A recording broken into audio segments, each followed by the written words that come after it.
We are live. Welcome to episode 107 of Black Belt Startup with Ferris.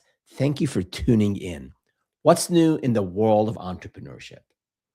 Well, how to scale your consulting business without losing your mind. Over the last few weeks, I've been working through my 4 pillar consulting delivery playbook. I've covered in pillar 1, pre sales, pillar 2, project management, pillar 3, how to retain clients and have the land and expand mindset. And today, I'm focusing on the 4th and final pillar, scaling delivery. Because eventually, every successful consultant runs into the same problem. The business is doing well, the business is growing, the clients increase, the referrals start coming in, and suddenly you become the bottleneck. So today I want to show you exactly how to scale, and I'll share examples that you can apply right away. Now, even if you're not ready to scale, you're struggling to get the first few clients. I get it. I've been there. But in today's session, there are some hard won lessons that you can apply to your business today to build the foundation to enable you to scale effectively while you maintain your sanity.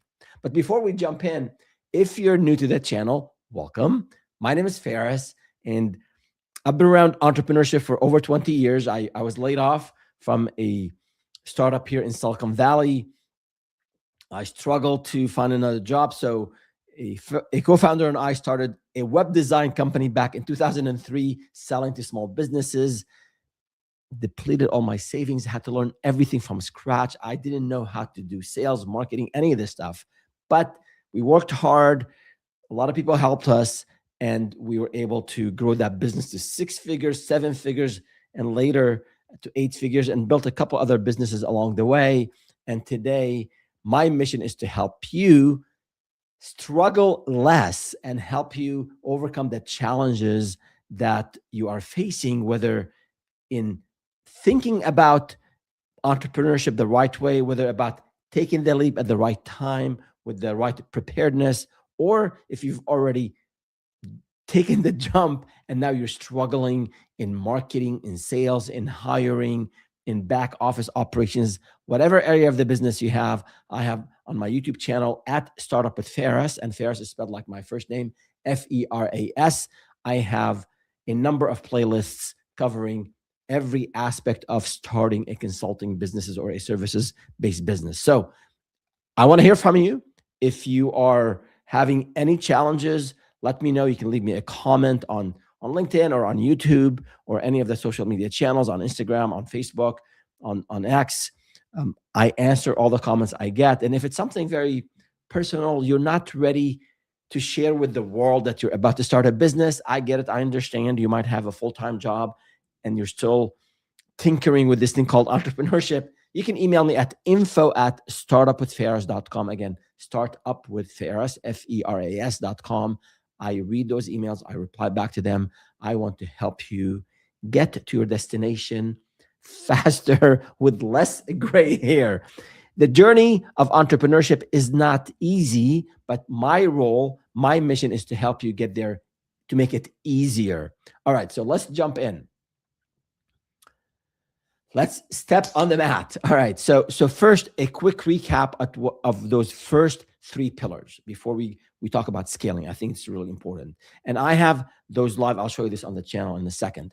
I have these live streams available on the YouTube channel. You can check those out. If you're not sure about pre-sales or project management or landing and expanding, check those out. But basically, pre-sales, a lot of the issues that I see consultants face in delivering a service, those issues start in sales, in the sales process. So in that live stream on pre-sales, I talked about how to scope project properly, how to manage expectations, how to onboard, and how to kick off project properly. And the common questions I addressed included how detailed a proposal should be, how this thing called scope creep creeps up on you, and then also in terms of things that change within the project. You have a new stakeholder.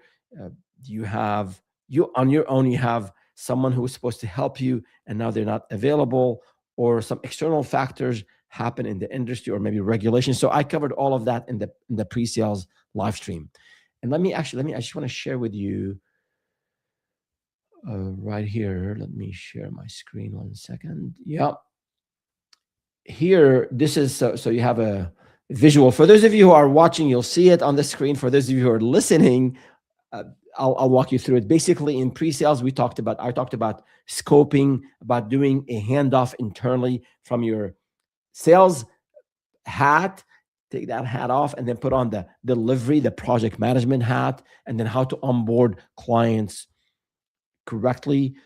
A lot of clients,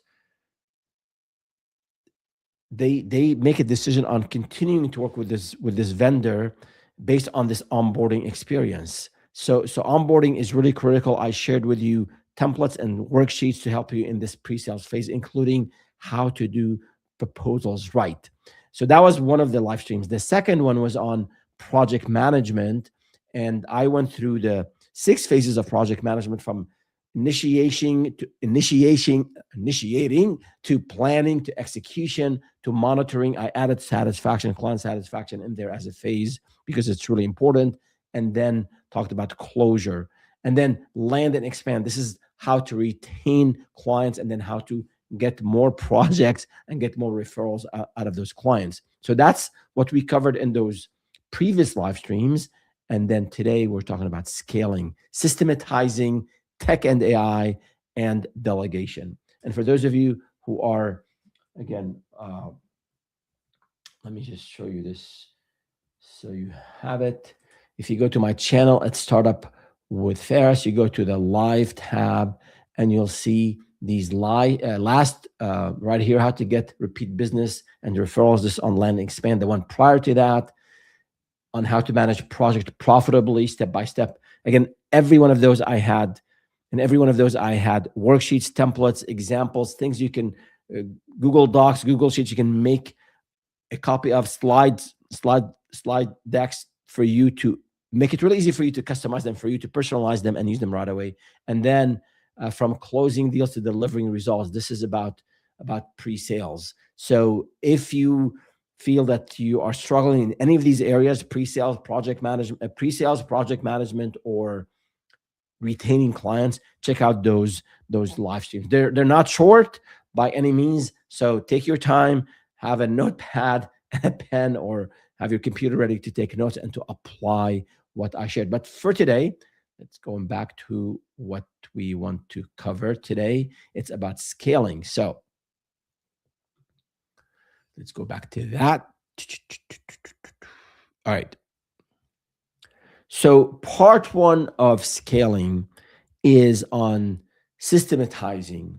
Now, it's not just a fancy word, but systems are the foundation of scale. And systems and processes are not just for the Deloittes and the McKinseys and the PwCs and the KPMGs. Even as a budding entrepreneur, even as a consultant who's just about to start, you want to think of systems and processes, or sometimes they're called SOPs, right? So think of every aspect of the business, every function of the business, whether it's marketing, whether it's sales, whether it's delivery, what we are talking about today, or back office, or contracts that you have for contractors, for employees, for customers. There are a lot of functions in the business, and each of these functions, there are some repeated steps that you do and repeated actions that you take. So I want you to think of your own business, depending on the stage you're in, and evaluate what are the repeatable and repeated tasks that you take. And that's how you build your own custom processes. I'll share with you, and I have a number of free assets that you can download and make your own, make a copy and make your own. But no two entrepreneurs' journeys are the same. But there are a lot of common things that you can take and use it, maybe tweak it by 10, 20, 30%, and then it's yours. And you put your logo on and it's yours. And some of it is internal for you, and some of it is client facing. So let me walk you through this master checklist of systems and processes. Again, some of it might not be applicable to you today. Some of it might be applicable when you hire, when you hit six figures. But take a look at this, do a thorough assessment of what you're doing today, and anything that you do on a weekly basis, on a monthly basis, when a certain milestone occurs, anything that you do and has you do it repeatedly, you want to put in as a system, as a process. So here, let me share my screen again and go to here. All right, cool. So here, I'll make it a bit. Again, this is maybe an overkill if you're just starting out, but take a look at it. I call it the master checklist of systems and processes.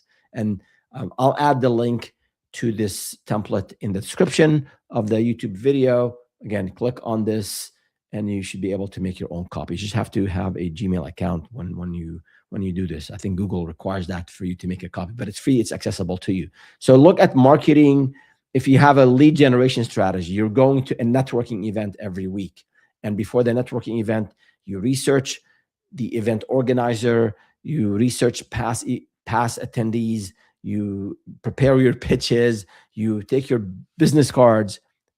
What I just said, 4 things I just mentioned, that's your preparedness for a networking event. That's a process. So put it in a Google Sheet initially. You don't have to have fancy tools. I'll talk about tools in a second. But that is a process that you do repeatedly. Because if you don't write it down, you'll forget. You'll just get so busy. And next time you're going to an event and then you don't have business cards. It's okay. You can use LinkedIn these days. But the point, you want to be able to you want to be more effective when you are pitching. So you want to understand more about who's attending. That's research. A 20 minutes of research ahead of attending an event will pay high dividends when you go there, because then you can personalize your conversation starters or pitches. All right. So take a look at marketing. If you send emails, okay, have a checklist of everything. I got to research the topic. I got drafted. I got to run it by AI to make sure that I've got the grammar and the spelling all set up properly. I want to send a test email to myself. All of that. If you're doing any of this stuff repeatedly, it's a process. Have a checklist for it. Sales the same way, in terms of if you have a sales deck, if you have proposal templates, if you have demos that you run, whatever you do in sales, if you have a CRM, of course, there's things you want to do repeatedly in terms of ensuring the data that you are tracking about a lead is accurate, where they came from, the last conversation, the next step. All of that can be done. If you're updating your website, you should be onboarding clients. We have an onboarding checklist. I'll make it available as well. I don't have it open here in the tab, but I have an onboarding checklist that you can leverage, a sample email that you send to clients. This way you're not inventing the wheel again every time you have one of those situations, one of those events. Let's see what else. Legal in terms of contracts, and then hiring when you have a contractor, or hopefully you're growing and you're hiring employees. So how to onboard employees and to do it systematically. Every aspect of the business, everything you do should be documented and should be tracked. Initially in a Google Sheet, you can have a tab for each of the functions and just list the things there. So no excuse. You got to do this. It's really, really important. Let me go back from presenting here. Yeah. So clear documentation, reusable templates, that will save you a lot of time. And not only that, it will also ensure that you're improving on what you're doing. So after you go to let's say you go to a networking event and you do these 4 things I mentioned earlier. And then after the event, there's a post-event action item. Well, I got to write down what I learned. I spoke with John and Jane and Jim and James and this person and the other. So add to your process. Take notes right after you finish a conversation with the client, with the potential lead. And then when I come back to the office, come back home, I want to enter that information in my CRM or in my DIY CRM I have. For those of you, if you've watched some of my videos, I talk about a DIY, do-it-yourself CRM, a spreadsheet that I have that I want you to use right away before you invest in a CRM. So the idea here is that for every function that you have in your business, there are repeatable things you do, jot them down, even if it's even if it's just in a Google sheet.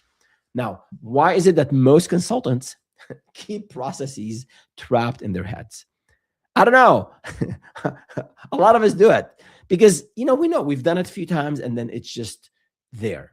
I mean, when I have these live streams, I have this massive checklist that I run, especially when I'm recording videos. Live streams are more they're live, they're more interactive. It's one thing, but when I'm recording a video by myself in my office here in my studio, I'll forget something. I forget to turn on the light, or I would forget to have a second camera on, or I would forget to have the mic turned on. So it adds a whole lot of weight on me if I have to think of, did I get everything covered before I turn on the camera and start recording? So I put together a checklist and I run through it every time, even though I know it by heart now after all these videos, but I just want to make sure I'm not forgetting anything. It happened before when I forgot to have the mic plugged in and then I recorded 2 hours of video and then there was no audio. It was painful. I have to redo the whole thing. So checklists are lifesavers. I remember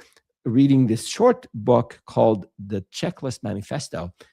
Awesome book.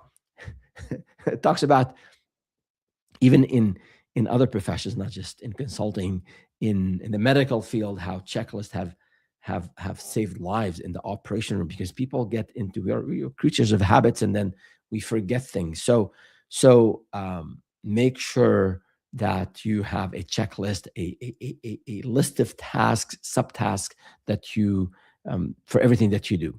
Also, I'll add in terms of why some consultants don't keep processes and they don't document processes. I think it's part of just our personalities. Some of us are the left brain type. So we're wired to think in order and checklist. Others are more holistic and maybe we like mind maps. If mind maps works for you, do a mind map. It doesn't have to be a linear checklist. So I think if you're, I use the Keirsey personality types. If you're the rational or the guardian, you think logically, you think just sort of 1, 2, 3, 4, 5. You follow systems, you follow structure. Maybe setting up these processes is natural to you. But if you're maybe the artisan type, or you're the idealist type, you're a big picture or right brain type, maybe that doesn't come natural to you. So I'm not saying use a specific way, like use a checklist. If looking at a spreadsheet makes you cringe and you like to draw things out and do something in Canva or do something in whatever system, in Stitch with Google these days with AI, that's fine. But the idea is to document repeatable tasks and things that you do on an ongoing basis. So that is the first part, systematizing. The first part of scaling. You have to have standards and procedures and processes, and that is the foundation to scale. So we've got some questions. And again, for those of you who are watching live, or if you're watching or listening later, feel free to add a comment. I will address them here right now or before the end of the session. So some of the questions I got earlier, what should I document first? Whatever phase that you're in, if you're just starting out, there's nothing to document. You just got to do. You got to take action before you document. So I get that. If you're just starting out, there's not a whole lot to document. But as you start to knock on doors, for example, as you start to you attend a meetup, as you participate in a LinkedIn group, and you're being helpful, and you're being helpful, and you're answering questions and showing, not showing, but sharing what you know and helping others, right? Uh, so as you start to do things, then you want to, whatever you're working on next, do it once, do it twice, and then document the steps that you took to complete that task. So if you're sending your first proposal, yeah, there's no process to write yet. Work on that proposal, review it, watch my video, The Ultimate Guide to Writing Winning Proposals. Long video, but I covered the whole proposal topic thoroughly. So now you have a checklist on what to do. You've done it. You've sent the proposal. So here's what I've done, right? I've captured the information from the client. I created an executive summary. I evaluated the type of work. I included what's in scope, what's out of scope. So you create a template for a proposal. And again, in that proposal video that I mentioned earlier, I do have templates for you that you can repurpose right away. So I would say whatever activity that you're working on first, once you do it once or twice, document it and then improve on that. The other question here is, how detailed should the SOPs be? A general principle I use here, one of the black belt principles is complexity dictates formality. So I don't want you to over-engineer things, because some of us in consulting, or if we're starting, that's what happened to me when I start. We hide behind building systems and processes and planning, and a 2-year, a 3-year business plan, and a 1-year go-to-market plan, and a financial assessment. So I don't want you to be hiding behind process. No, that's not my point. I want you to do the work, documented, and then over time, as your tasks become larger, bigger, they're more complex, then you add more complexity to your checklist, to your processes. So don't over-engineer, but do things gradually.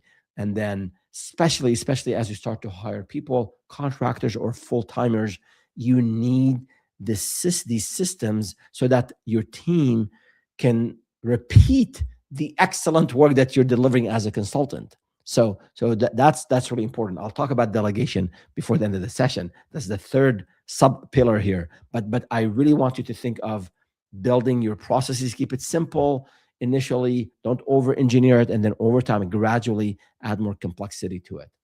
It looks like we have a comment. Let me address it right now. Let's see. This is from Stephen Becks. Hey, Stephen. He says, hey, Ferris, thank you for joining again. We're talking about scaling your processes, scaling your business without losing your sanity. It's hard. As we get more successful as consultants, then we might become the bottleneck. So I thought the first point here is on systematizing. So, and then the last question I have here before we go to the second point on tech and AI. Of course, we have to talk about AI. When should I start documenting? I sort of answered this earlier about what should be documented first. You should document the first day you start taking action. So whether it's a marketing activity or a sales activity, or even if it's something that you're delivering that you haven't done before, always, the minute you do it, the minute you complete a task, okay, here's what's involved in delivering this task or this initiative. And while it's fresh on your mind, document it, put it initially in a Google Sheet. That is totally sufficient. And then later, as we use tools, which is my next point, we can leverage, and we should leverage tech. So good question there. So the first part in terms of scaling and building the foundation to scale was systematizing. The second part is technology and AI. And again, for those of you who are just joining us, let me show you right here. Give me 1 second. Yep. Here you go. That's where we are. So yeah. So again, for those of you who just joined, in previous live streams, we talked about pre-sales and the impact of of what you do during the sales process on delivery. We talked about project management. We talked about retaining clients, how to land a client and then expand, get more work, more project out of the client, get referrals, get case studies, all that good stuff. And then today we're talking about scaling. So I covered systematizing. Now I want to go and cover tech and AI. And then the last sub pillar of scaling is delegation. So let's go back and cover here. So yeah, hi Steven. He said, "Yeah, I know I'm late. My apologies. No worries. I know we're busy. I hope you're busy closing deals. How do you systematize if the jobs we do are different each time? So the jobs that you do are different, understandable, but there has to be some common things. So if we're talking about, let's say, proposals, so there are a number of steps you take to produce a proposal. So you have to speak with the client. You have to capture certain information so that you can define the scope and you can define what's in scope and then what's not in scope. Then you want to put it together in a proposal document. And I did mention that I have a full video, an hour or so video on writing, developing winning proposals, including some AI assistance that you can leverage. And then you send the proposal to the client. So just that process, no matter what you are proposing, no matter what the job is, no matter what the service is, those are important steps. Now you can go one layer deeper. You can be more granular. So for example, you want to have a QA step in this before you send this out to the clients, especially in the age of AI. There shouldn't be any email or any document that we send to clients that have typos or grammatical errors. That's not acceptable. I'm not saying I'm perfect, but in your process, once you have the proposal completed, run it by whatever your AI tool of choice, AI, Claude, ChatGPT, Gemini, it doesn't matter. But run and say, do a full grammar and spelling test on this. And you can give some guidelines on the tone, professional, semi-professional, all of that. You can customize that prompt, and you can actually customize the project. Let's say in ChatGPT, you can give it a document that says, this is my tone, this is my style. So that's just one example of a step that will make your proposals better, right? And then maybe another thing is, let's say every once in a while you run into issues with scope, like you thought you sold this, the client thought they bought that, right? So you do a which we covered actually last week, the project retrospective, or 2 weeks ago, on assessing what went wrong, and then from that issue, that the issue that we faced with this one client where the scope wasn't well defined, well, maybe we forgot to ask about 3 things. So now I make it part of our process that to always ask about these 3 things so that we don't make that mistake again. We'll make mistakes, all of us, but the issue is to avoid making the same mistakes. So that's, examine everything that you do. And you might be selling, I know that when we grew our practice at Enor, the digital analytics consulting company, this is later when we were well into 7 figures, we started to have 2 types of clients, all enterprise, but some that were looking for the sort of the bare minimum of getting their data, their marketing data, and getting their dashboards, and others were requiring more. They needed more attention. They needed more that wide glove service. So we started to bifurcate the whole sales process and the delivery process. So we created 2 systems, one for the standard clients and one for the premium clients. We did not call them that way externally, but that was internal. So again, as your business grows, you can have different systems even for the same task, for doing a proposal. That's one idea. So the content of the proposal could be different, but the process to generate a quality proposal, a winning proposal, that process should be the same. Now, it could be a bit more granular if you're selling something for $2,000, it's one proposal. If you're selling something for $30,000, it's probably a whole lot. There's a whole lot more involved, but the structure and the steps required are the same. So hopefully this is helpful. So moving on to the second part after systematizing, and that is tech and AI, technology and AI. Of course, AI is technology, but we have to call it that because it's AI. So part of scale is key, is foundational to growth. Part of scale is leveraging tech. Now, you don't have to buy fancy tools. You don't have to spend tens of thousands of dollars on technology. At one point, you might need to.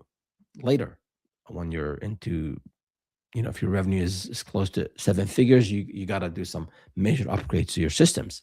But initially, there's just a ton of tools out there that are either no cost or low cost, from project management to documentation to communication to scheduling to diagramming and producing decks. There's just so many of them. And especially now with AI, there's just too many to count.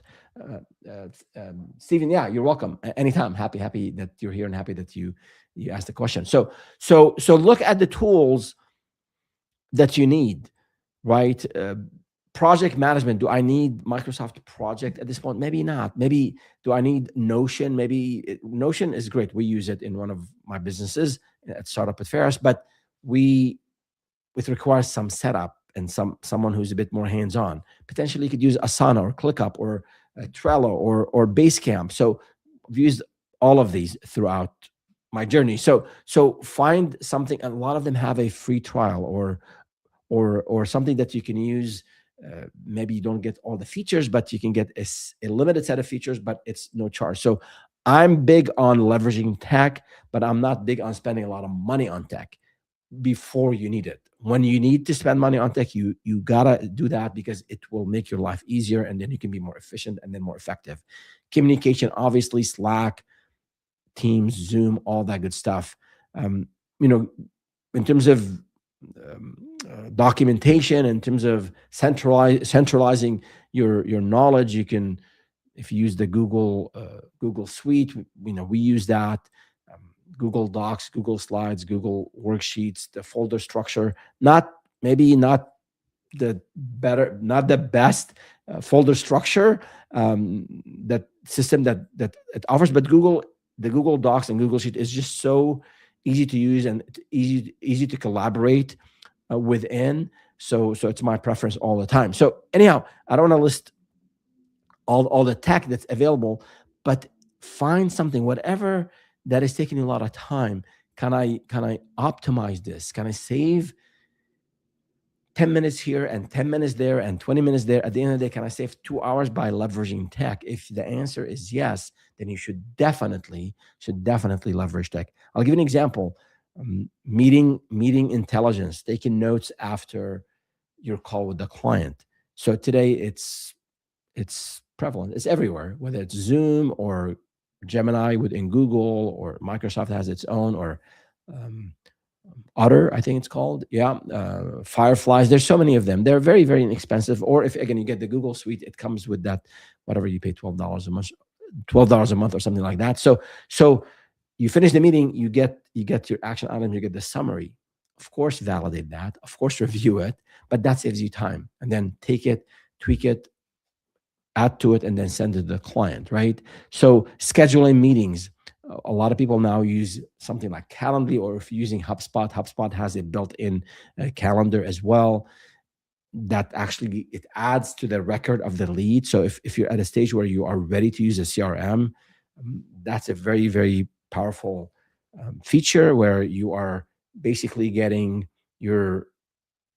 that meeting with the customer is tracked in the CRM, and then you can append the minutes to it. You can automate even that whole process of taking the minutes from the call into your CRM. So a lot of tools out there. Diagramming, like if you present using slides, you can use Google Slides, and these days they have this thing at the bottom of the Google Slides it says beautify this slide. So, check it out. There's something called Stitch with Google. It's also comes with the Google Suite. You can use it to build like PDFs, graphics, images. Actually, it's not that bad. You can give it actually your branded colors. I forgot what they're called now. In your design guide, if you're branding guide, if you have specific colors that you use, you can give that to Stitch, and then it creates it. You can use. There's another one I came across called Gamma. Again, I don't have any affiliation with any of these tools, but all I'm saying is there are a lot of tools that are just there for you. So if you find yourself spending 3 hours building a slide deck, just revisit that whole process. And then if you find yourself using the same flow, the same structure of the Google Slides repeatedly when you're pitching or when you're presenting, or maybe when you're running a demo, then that is, you already have a template there. And then maybe 6 of the 10 slides are the same every time. You just have to tweak, maybe put the client name and the client logo, but the content is the same. So always look for ways to use technology to help you run things faster. So again, do not don't go overboard on buying the latest, the most expensive. No, look at what do I need in the next 3 months or so, and then invest in that technology. And a lot of people, I have this 90-10 rule. A lot of people spend 90% of their budget on an effort on the tool, on acquiring the tool, and 10% on the time, the training, the support people need to leverage the tool. It should be really the other way around. I mean, 90-10, 80-20, 70-30, doesn't matter. But most of the energy and the time and the resources should not be spent on the budget on just paying for a tool. This is really important. You can be spending a lot of money on a CRM. If you're using HubSpot or Salesforce or Pipedrive, it could be, depending how many licenses, how many seats you have, what features it could be $10,000 a year.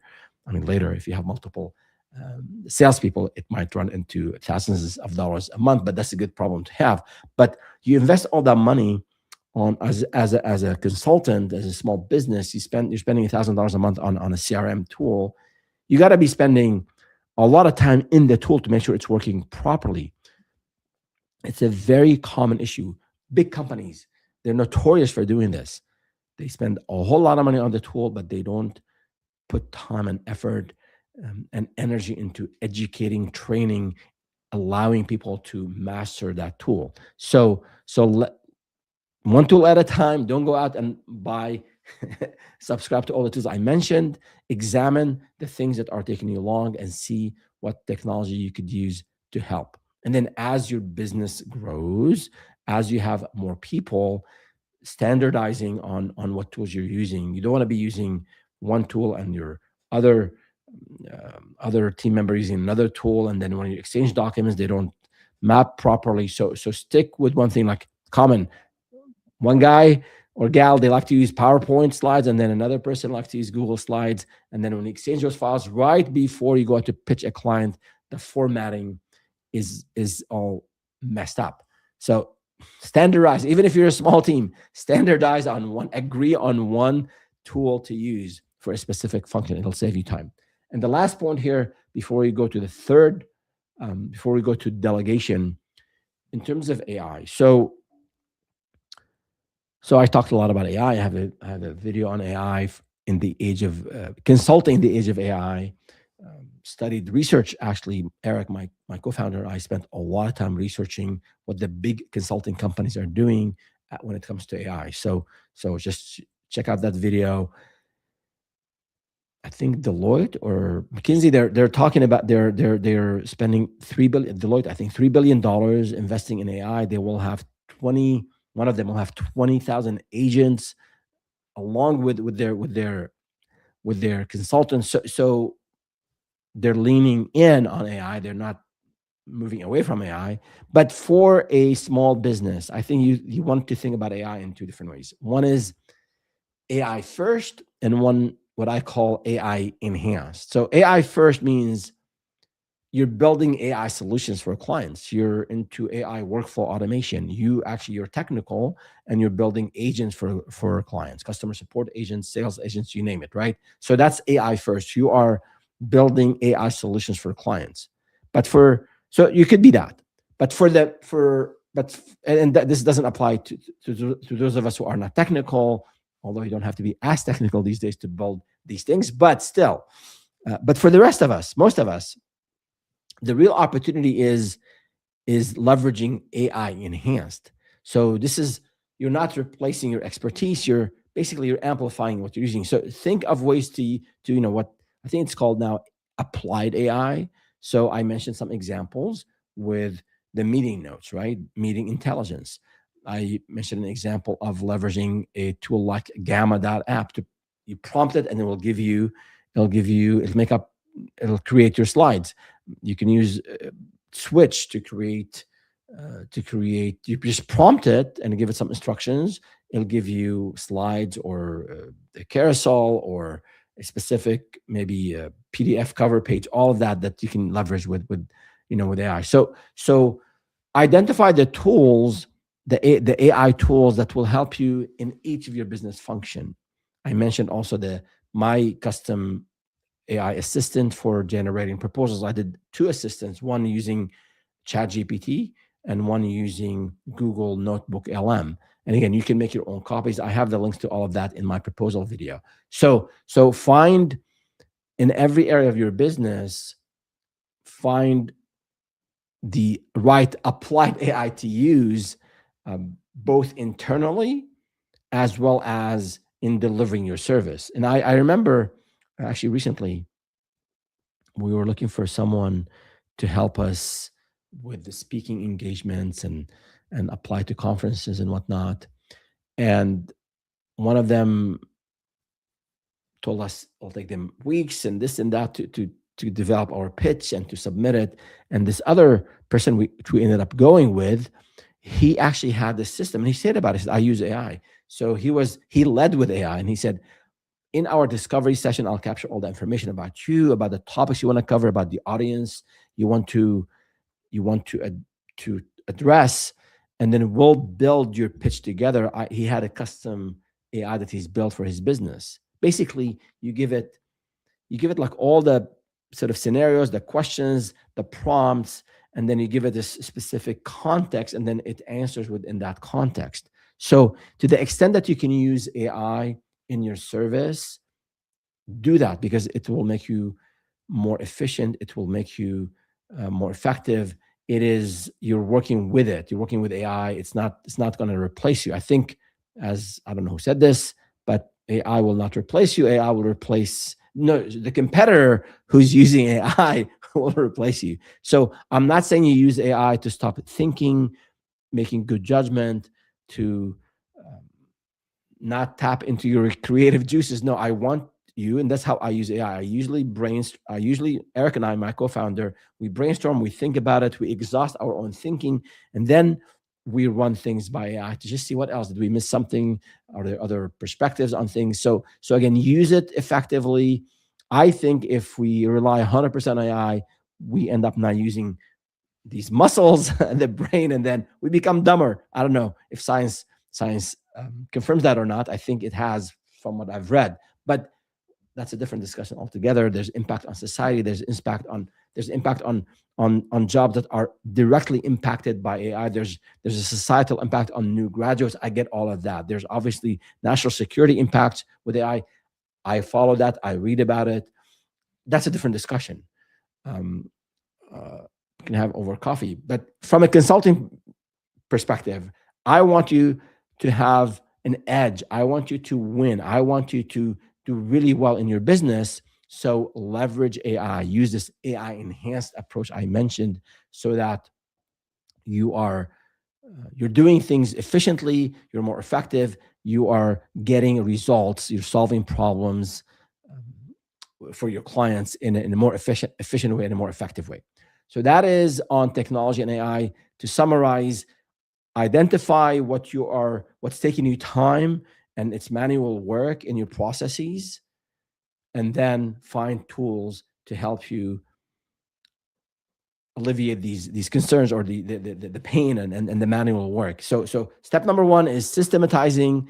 Once you have systems, processes, even in a Google sheet, you've listed things, then think of second step is to identify tech to support you in that process.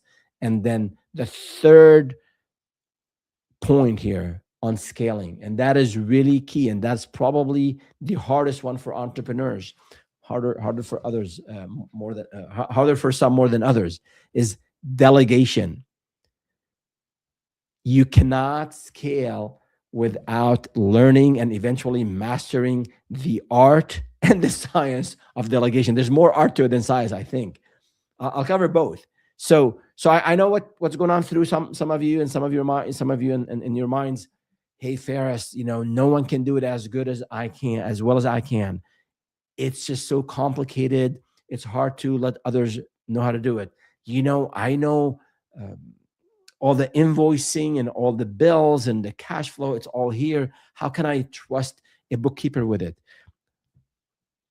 Folks, I've heard all these excuses. They're all lame excuses. All right. After all these years and after this gray hair, I'm not going to sugarcoat it. If you want to scale, if you're serious about scaling, you must start delegating and delegating soon. In every area of the business, you should be able to first systemize, use tech, and then find people who can do this work for you. Now, what is the alternative?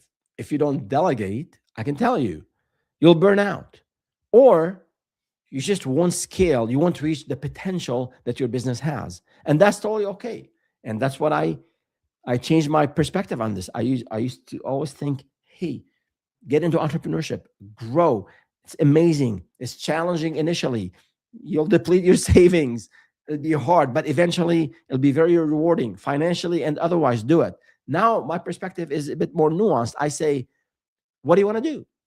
If you want to have financial independence, if you want to build an amazing company with an amazing culture, with lifelong friends, colleagues and friends, and these experiences that you'll remember for the rest of your life, then go into this entrepreneurship thing with this growth mindset to grow a company.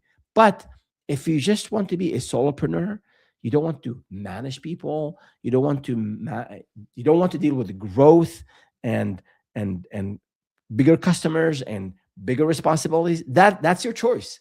But don't expect to go the solopreneurship route and then dream of the outcomes that only materialize with going with the growth route. You're setting up yourself for failure. Emotionally and psychologically, you will not be satisfied, and you'll always be unhappy because there's an expectation mismatch. So decide if you want to be a solopreneur, then you can make good money as a solopreneur. You can have a very, very nice lifestyle and you have amazing clients, but it's a different format and package and processes and systems than if you want to grow and have a team and have it grow. I mean, one thing for solopreneurship is you'll have a cap for revenue. So that's one thing to keep in mind. Another thing is when you want to sell the business later, 10 years from now, 20 years from now. And I know people who stayed as solopreneurs for a long time, but imagine this company with, let's say, $500,000 in revenue and healthy margins, and it's just one person. When you have a buyer, there's a huge risk there. It's just one person. And everything is centralized within this one person, including client relationships. Many clients buy from this one person because they love that one person. So a buyer would put a huge question mark, which will translate into some liabilities or certain terms in the mergers and acquisitions agreement about this person, and if they leave or a client leave because of the sale, that you will not get your payout. So and I've seen this. I've helped people sell their businesses. I've seen this. So I'm sort of going off on this for a little bit, but that's okay, off track. But if you want to be a solopreneur, understand it's okay. You'll have a cap on the potential revenue and profit, and then there's some issues later in the future when you want to sell the business. On the other hand, which most of my content that I produce is for this second part of, or probably the majority of us out there who want to grow and establish businesses and have employees and have bigger accounts and just keep growing their profit to 6 figures and then 7 figures, and hopefully you can also reach much higher. So with that in mind, if you want to grow, you have to take, if you want to grow, you have to take delegation seriously. Now, the science of it is, if you follow the advice I said earlier in the session, in terms of systematizing, in terms of using tech, that is more than half the battle. Because when you bring on a contractor or a full-time person or a part-time person, someone who doesn't know you, doesn't know how you think, how you work, how you operate, if you have these clear systems, if you have these processes, these checklists, these documents and these templates, then your thinking and the way you run your business have already been translated and transformed into these documents and templates and worksheets. So if you follow the systematizing point and the leveraging tech point I mentioned earlier, you've won more than half the battle already. So starting with that gives you an edge. The second part of this, which is the harder part, is letting go. Letting go of things that you've done for the last 6 months or the last year or 2 years, and you've done effectively. How do I package this? And how do I share it, delegate it to someone else? That's hard. So you can do this gradually. You can do this in a way where you are shadowing the person. You can do it where you have a feedback loop on the progress that this person is doing. So at the end of the day, you're the business owner, you're the founder, you're in charge. The buck stops there, right there. Even if you delegate, you're still responsible. If you delegate a task to a person and this person makes a client unhappy, it still goes back to you. So that's where the art of delegation is important. And that's when you start thinking of, am I delegating to someone senior or to someone junior? Typically, junior people require more oversight, more support, more hand-holding. That's okay. They're growing and you're supporting them there. That's not taking a stab at the younger folks. That's just typically what they need. And it's our job to help them, to show them the way. And then if you're delegating to someone more senior, typically you don't want to micromanage them. You don't want to tell them exactly how to do specific things. You want to focus on the outcomes, the expectations, and just the way you've been doing things and what has been received well by the client, so you can maintain it. So the more junior the person, the more of these processes you want to have in terms of being there with them, having them. I remember when we hired a couple of folks that were right out of college. They've had some experience when they were in college, but that was their first real job. And one of them was in delivery, so he was working closer with my business partner, and the other person was in sales, so he was working closer with me. And we had them shadow us for a long time. Just sit in there in every step of the process.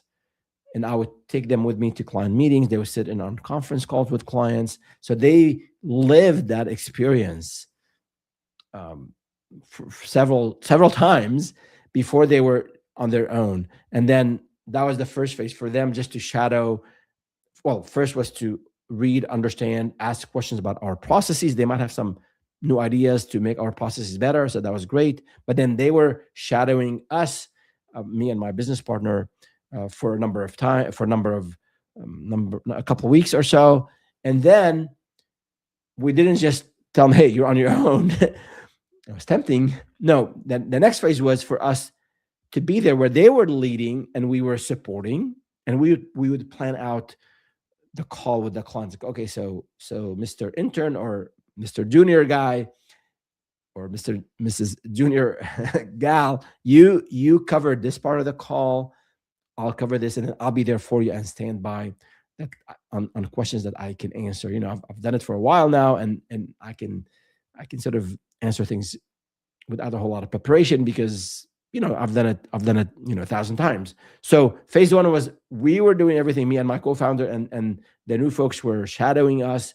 The second phase was they were leading the calls and these activities, and then we were there to support. And then the third phase was where we totally unplugged. My business partner and I, we were focusing on bigger clients, bigger deals, other processes, other ways to grow the business, and then we handed off these tasks completely to other folks. So it is a gradual approach. You don't want to micromanage, but just agree with the plan.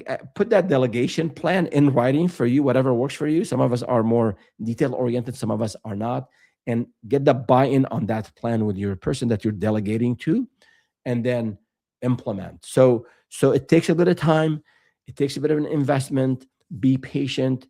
If you hired someone with a huge potential, this is an investment. You putting all that time into training them and helping them learn the ropes and be there, that's a huge investment. It will pay off handsomely for you. So that is my approach, is you are responsible, you're accountable, but you can still delegate, you can still be there for them, and have feedback loops at the end of the day. Hey, how did your call go? Did you run into some questions you did not have answers for? How did you answer those questions? And if you have that culture of transparency and openness and support, where you're not going very hard on the people. I want you to be, as I always say, that's one of our values in all of our companies: hard on the issue, soft on people. So understand, ask why 5 times. Why did this thing happen? Just to get down to the root cause, but be soft on people. Unless someone is making like the same mistake repeatedly, and they're distracted, and they're not being competent, they're not competent, then deal with that. Give them a warning, a verbal discussion, then have it in writing, then give them a PIP, a performance improvement plan. And then if it's not working out, you ask them to leave.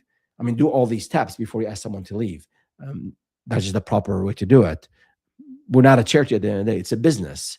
I'm all for taking care of the people, taking care of your team, but at the same time, you are running a business. So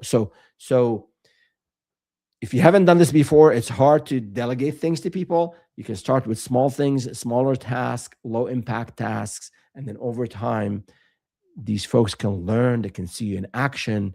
And then the way you do things, the way you take care of your clients, the way you deliver, the way you smile, they will actually, I don't want to say imitate you, but you are the founder. The way, not what you say, what you say and what you do, that's the DNA of the company. That's the culture of the company. So people will follow your footsteps.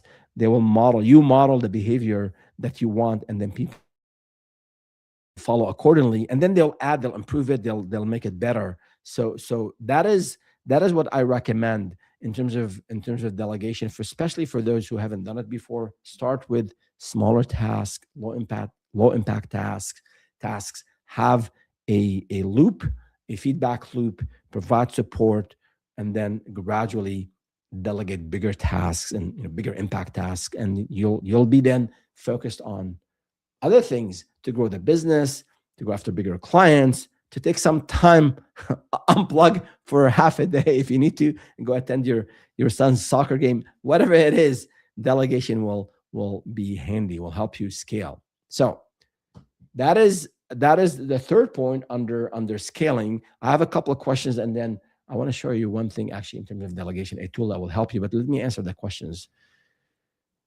Contractors versus employees. Okay. When should I hire? You want to be very careful that you have the funds, the cash flow to support hiring in general, right? And then contractors, you bring on a contractor for 10 hours a week or for 5 hours a week, and they come in with a specific set of expertise. You pay them, that's it. Obviously, you want to have that in writing in a contract, expectations, all that good stuff. But when you have a full-time employee, when you hire someone, that's a bigger commitment. So make sure you have cash flow to support it. And then, as importantly, make sure you move from being a solopreneur. Now you have an employee that they need support. Now there are people issues now, right? So you have to really, if you haven't done it before, if you haven't managed people before, learn about hiring properly. And I have a module on blackbeltstartup.com. There's a module on hiring, and especially if you're hiring a salesperson, the 10 mistakes I made over the years, I put them all in one module. So learn about hiring, learn about managing and leading people, managing tasks and leading people, right? You can be firm, but at the same time, you want to be compassionate. You want to be empathetic. You want to support people, especially if they're junior. There's a lot of hand-holding, which will take time from you. So as I said earlier, it's an investment. So it is the way to grow. And over time, if you're not the operational type, maybe your business founder, your co-founder can be the person in charge of that, all that payroll and accounting and performance reviews. And then, you can be out there selling and marketing. But initially, you have to do all of it. As I always say, you got to do it. You got to do all these things in the business initially so that you have some level of awareness and knowledge about this function of the business, each function of the business, so that you can discern when to hire and whom to hire to help you in those areas of the business. There's a couple of templates that I think you'll find useful. Let me share them with you right here.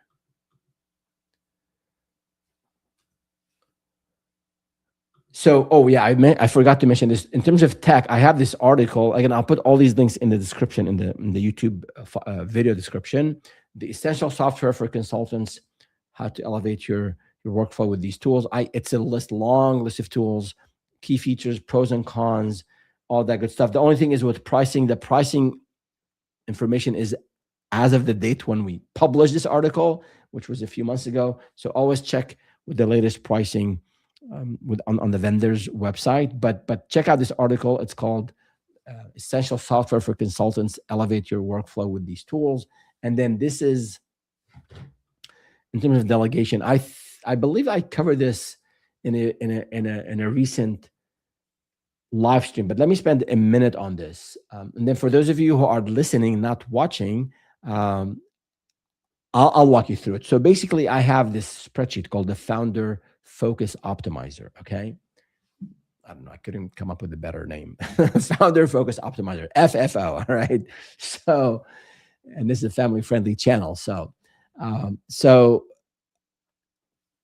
what I want you to do, I'll start with this tab right here. I want you to do, for a couple weeks, go to the tab that says weekly tasks and category. So list every task that you do, whether it's in admin and operations, like organizing files, invoicing clients, reconciling back statements, whatever it is, or whether it's in sales, like follow up with prospects, updating your CRM, marketing, updating your website, writing blog post. I have this business functions or business categories in one column B here, HR, hiring, legal, product, all that good stuff. And then next to it, I have the tasks. So I want you to list for 2 weeks, list the tasks that you're doing and put the time spent next to each task. And then in this column E, there are four attributes here, 4 descriptors. So I want you to select one of them. It's a drop down, basically. So things that you're good at and should be doing, and you make your own judgment. Things that you're good at should not be doing. So that's the second. The third is things that you're not very good at, you're bad at, but still should be doing. And then that means you have to learn how to do it. And then things that you are bad at and you shouldn't be doing. So once you document these tasks for a couple of weeks, go back and fill out the column E, And then this spreadsheet here, this worksheet will give you the total time spent per category, right? So you'll see in our example here, let me make it a bit larger so people can see it. In our example, for this consultant in my data here, 23 hours were spent per week, that is, on things that they're good at and should be doing. So that's great. And then 10 hours, things that they're good at, they love creating video shorts.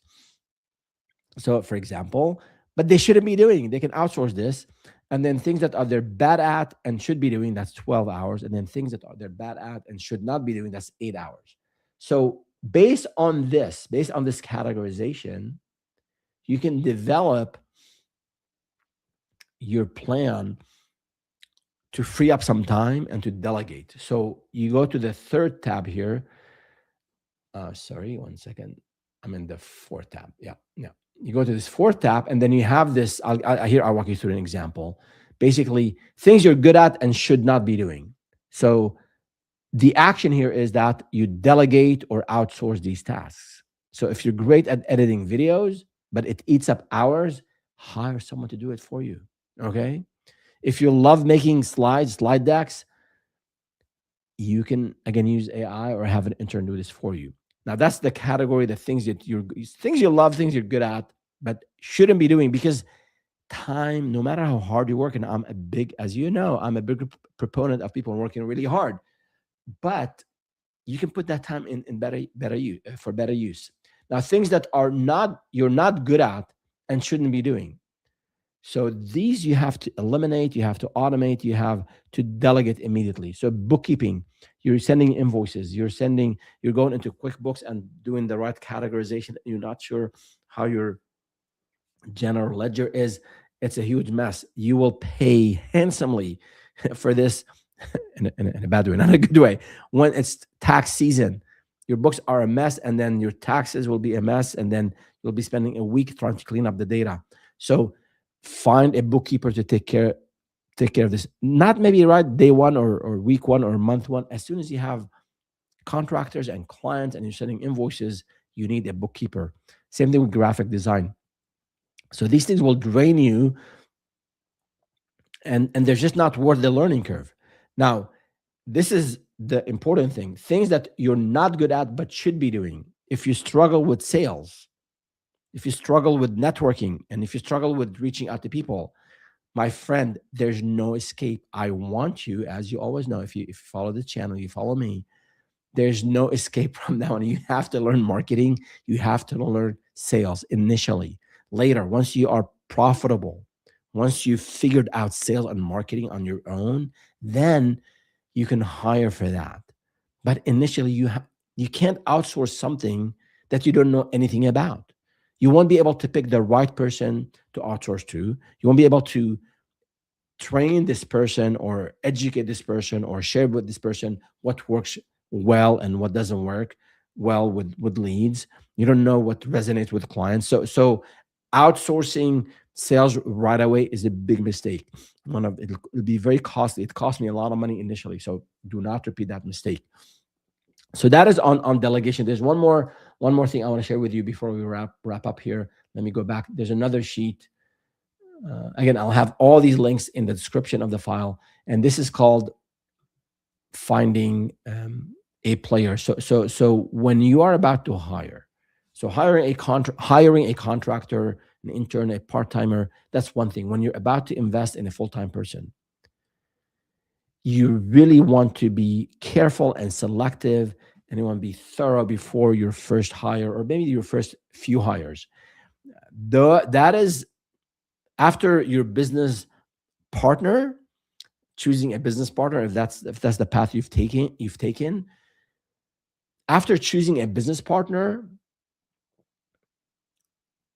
the first few hires will make or break your business.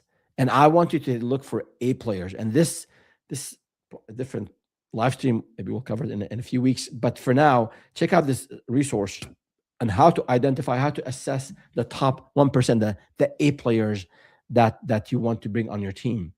And I have those questions you can ask them, but basically you want them to have that founder mindset, not the same personality, not the same skills that you have, but the mindset is really important, where they are, let me go back here to presenting. Yeah. They are, they have a bias towards action. They're, they think of a lot before they spend a dollar, just like a good founder. As Eric Schmidt said, the ex CEO of Google, he said, frugal founders are great founders. So you want them to be, think about before they spend money about, from your business.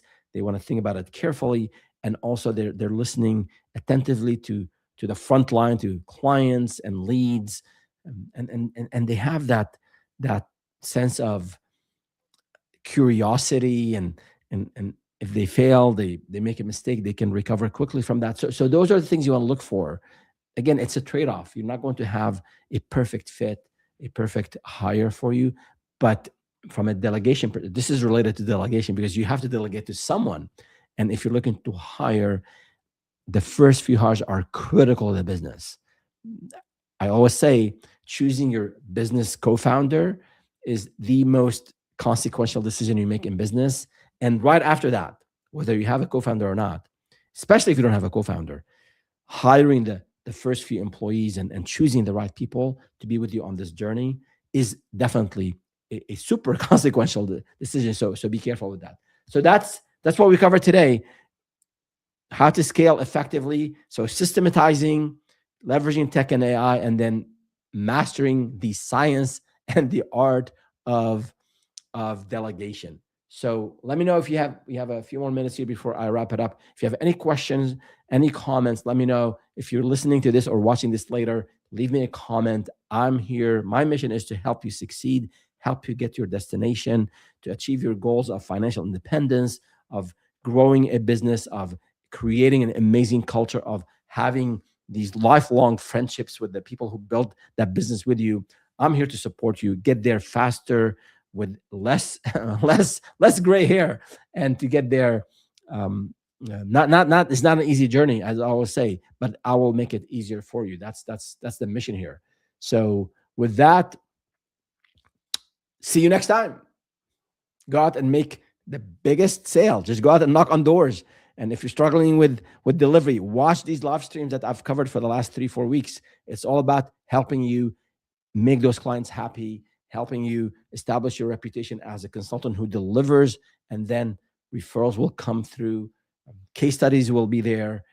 More clients, bigger clients will come your way. So go out and deliver successfully, and then go out and make the next big sale, and let me know how you're doing. I'd love to hear from you about your wins as well. Not only challenges. I'm here to help you overcome challenges, but if you are having wins, smalls or big, I want to hear as well. And we will share with the community and help encourage the rest of us make it big. Oh, I have a question here.